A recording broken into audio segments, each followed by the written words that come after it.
Ladies and gentlemen, I'm really pleased to give you the latest update on modern airline retailing, the journey to 100% offers and orders. We made very good progress since last year, and actually I've hinted to that progress a few seconds ago, which is that we now talk about the end vision of 100% offers and orders, and NDC is just one component of this broader journey. Talking about NDC, we surveyed 150 airline representatives recently, and 81% of those say they've started their journey to NDC and are already transforming their business. So a great first step. Moving to orders, a big chunk of 100% offers and orders. There's a long way to go still, but good progress has been made. Airlines have announced partnerships with technology providers such as British Airways, Saudi, Virgin Australia, Finnair, Riyadh Air. Other airlines have announced their intention to move to this phase of 100% offers and orders such as Emirates, Turkish Airlines and Air India. So great progress on these fronts. We've also talked to technology providers, and there are over 40 pilots of proof of concepts underway in this area in the coming weeks, months. And as a consequence of all this engagement, we can now see that by 2026, leading airlines will be processing orders. And there might even be one or two just before that. One last very important point that underpins all this is digital identity.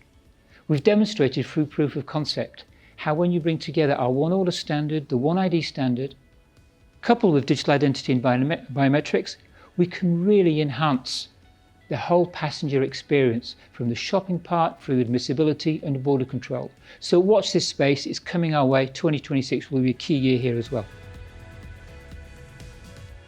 Now, payment and finance must not be overlooked.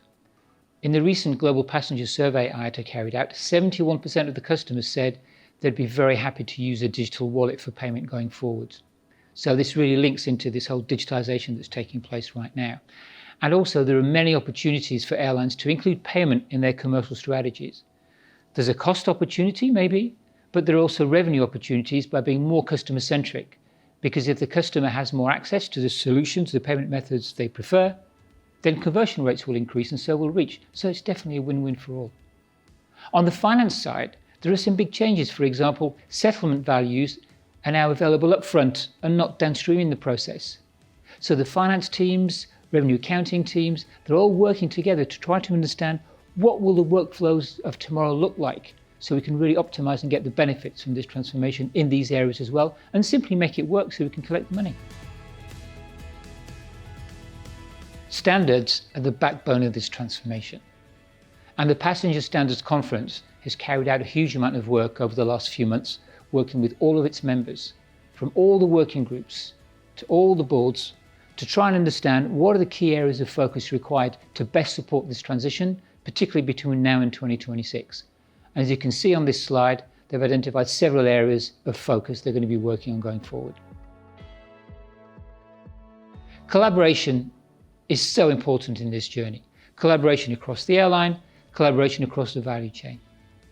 Now, the best starting point for this, I would suggest, is to look at the RP 1786A, which is a recommended practice actually designed by the consortium, taken by airlines and submitted to the Passenger Standards Conference to become a recommended practice. And it lays out, as a business reference architecture, the key capabilities one needs to consider when embarking on this journey. And it covers product management, offer, order, pay, settle, deliver, all the financial aspects as well behind it.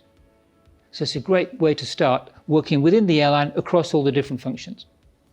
Now, we've also carried out a lot of engagement across the whole value chain, all the way to ground handlers, airports, and other verticals such as car, hotel, rail, etc. And we've summarized our findings from these engagements in a high-level industry roadmap, which is on the screen right now. And as you can see that all these players are going in the same direction. 2030 will be a key point of industrialization, we believe, from what we're hearing. But in the meantime, 2026, once again, will be a key date whereby we'll start to see the first orders coming through this industry across the value chain. Now, there's one other area that's ever so important that people are starting to realize is that this transformation, it's not just about technology. It's also about people. It's about talent, changes in talent, in mindset shift. And it's so important that this is now part of any airline major transformation program. To that effect, IATA has begun to work on what we call the Modern Airline Retailing Institute. This institute is there to help and accompany our members, but also offer this tool to other players in their journey from a people point of view, to help them understand where they need to develop talent, new skills that may be required, and how to take this journey forward from a mindset change perspective. So watch this space over the coming months and we'll tell you a lot more.